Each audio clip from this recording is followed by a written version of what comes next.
Hello Technolovers, Trah Joyo Hadikusumo adalah keluarga terkenal di Indonesia. Ada Margono Joyo Hadikusumo yang mendirikan Bank Negara Indonesia atau BNI, dan Sumitro Joyo Hadikusumo yang merupakan ulama ekonomi Indonesia di kedua era Orde Baru dan Orde Lama. Nama yang paling terkenal di antara mereka adalah Prabowo Subianto Joyo Hadikusumo yang merupakan Menteri Pertahanan Indonesia dan saat ini tengah menunggu pelantikan dirinya sebagai Presiden terpilih tahun 2024. Namun, ada satu nama dari keluarga Joyo Hadikusumo yang cukup dilupakan. Dia adalah Hashim Joyo Hadikusumo, putra dari Sumitro dan adik Prabowo. Salah satu alasan namanya tak bersinar seperti yang lain karena dia memang tidak aktif sebagai intelektual dan panggung politik negara. Sebab Hashim sejak dulu berkecimpung di dunia bisnis hingga kabarnya nih, ia memiliki duit hingga 10 triliun rupiah. Bahkan, baru-baru ini sosok Hashim sempat mencuri perhatian lantaran ia diketahui baru saja meresmikan sebuah perusahaan penghasil timah yang omsetnya katanya mencapai triliun rupiah per tahunnya. Penasaran dengan kisahnya? Mari kita simak ulasan mengenai adik Prabowo yang membangun pabrik timah dengan omset triliun rupiah berikut ini.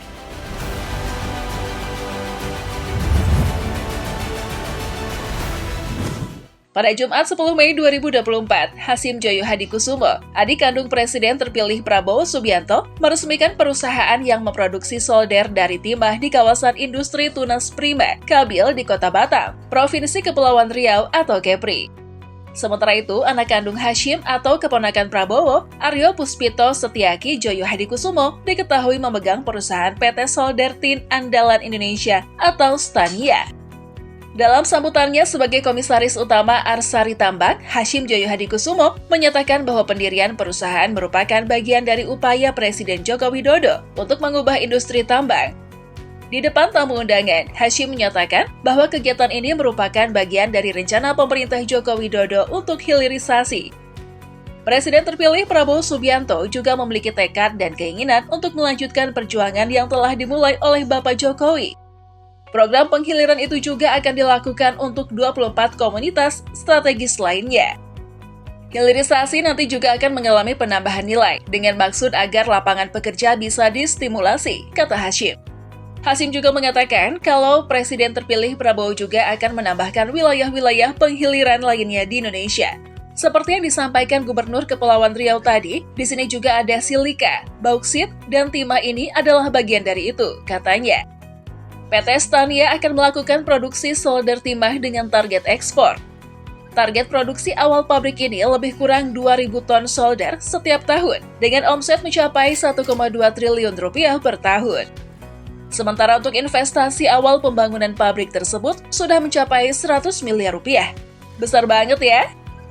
Aryo Joyo Hadikusumo, Komisaris Utama PT Stania mengatakan bahwa India dan Malaysia adalah sumber solder terbesar di dunia saat ini.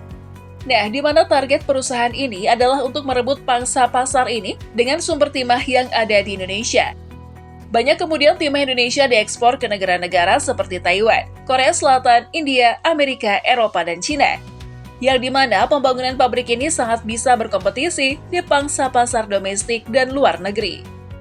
Lantas, siapakah sosok Hashim ini? Hashim Joyo Hadikusumo adalah anak keempat dari pasangan Sumitro Joyo Hadikusumo dan Dora Sigar, dan dia dilahirkan pada tanggal 5 Juni 1954. Hashim ingin menjadi pilot pesawat tempur sejak kecil. Namun ketika dia mengetahui bahwa dia memiliki mata minus dan harus mengenakan kacamata, kebanggaan itu terpaksa runtuh. Dia kemudian memutuskan untuk mengambil pendidikan di luar negeri. Dia diketahui pergi ke California, Amerika Serikat pada tahun 1976 untuk belajar bisnis di Panoma College. Setelah lulus, dia pergi ke Prancis untuk magang sebagai analis keuangan di Lazard Frères et Cie, perusahaan investasi terkenal. Hashim mengatakan dia melakukan tindakan di luar negeri karena dia tidak ingin dianggap memanfaatkan kekuasaan bapaknya. Karena Sumitro adalah Menteri Riset Indonesia dari tahun 1973 hingga 1978. Saat bapaknya pensiun, Hashim pulang ke kampung halamannya dan memulai bisnisnya di Indonesia. Hashim S. Joyo Hadikusumo menyatakan bahwa dia merasa tidak nyaman. Oleh karena itu, begitu ia pulang, ayahnya tidak lagi memegang posisi tersebut. Serupa dikutip oleh Didin Abidin Masud dalam pergulatan 26 manajer Indonesia menuju sukses 1997. Hashim mengatakan, kan lebih enak, gak ada yang menuduh saya berbisnis karena fasilitas orang tua. Masih mengutip paparan William Subagja, Hasyim melihat bahwa semen adalah bisnis potensial. Masifnya pembangunan di era Presiden Soeharto sudah pasti membutuhkan semen sebagai bahan dasar. Dan bisnis ini pasti tidak akan mati dan selalu dibutuhkan banyak orang ke depan. Barangkali Hasyim belajar dari Taipan Sudono Salim yang sukses usai mendirikan pabrik semen pertama bermerek Indosemen. Perlahan, Hasyim mencatat bisnisnya di bidang lain selain semen. Diketahui bahwa dia memiliki PT Tidar Kerinci Agung yang bergerak di bidang sawit, PT Prahabima yang memiliki Bank Perkembangan Asia, dan PT Tirta Mas Maju Tama yang bergerak di bidang perdagangan, sumber daya, dan manufaktur. Dia juga memiliki PT Bank Universal dan PT Ina Persada sebelum ini. Selain itu, bisnis Hasyim telah berkembang ke luar negeri. Menurut laporan Tempo 28 Januari 2008, ada ladang minyak di Kazakhstan dan sumur emas hitam di Amerika Serikat dan Azerbaijan. Bisnis Hasyim dianggap kuat selama Orde Baru. Bisnis Hasyim sempat goyah selama krisis moneter 1998, namun masih beroperasi hingga saat ini. Arsari Group yang didirikan pada tahun 2013 kini mengelola seluruh bisnisnya. Hasyim sempat dinobatkan Forbes sebagai orang terkaya ke-40 di Indonesia dengan harta senilai 685 juta US dollar atau 10,4 triliun rupiah. Hasyim kini diketahui memang lebih fokus pada bisnis daripada politik dan filantropis. Dia menjadi politisi terkaya di Indonesia setelah menjadi pemimpin Partai Gerindra. Dan sebagai filantropis, dia berpartisipasi aktif dalam pemulihan harimau Sumatera dan konservasi situs bersejarah di luar negeri.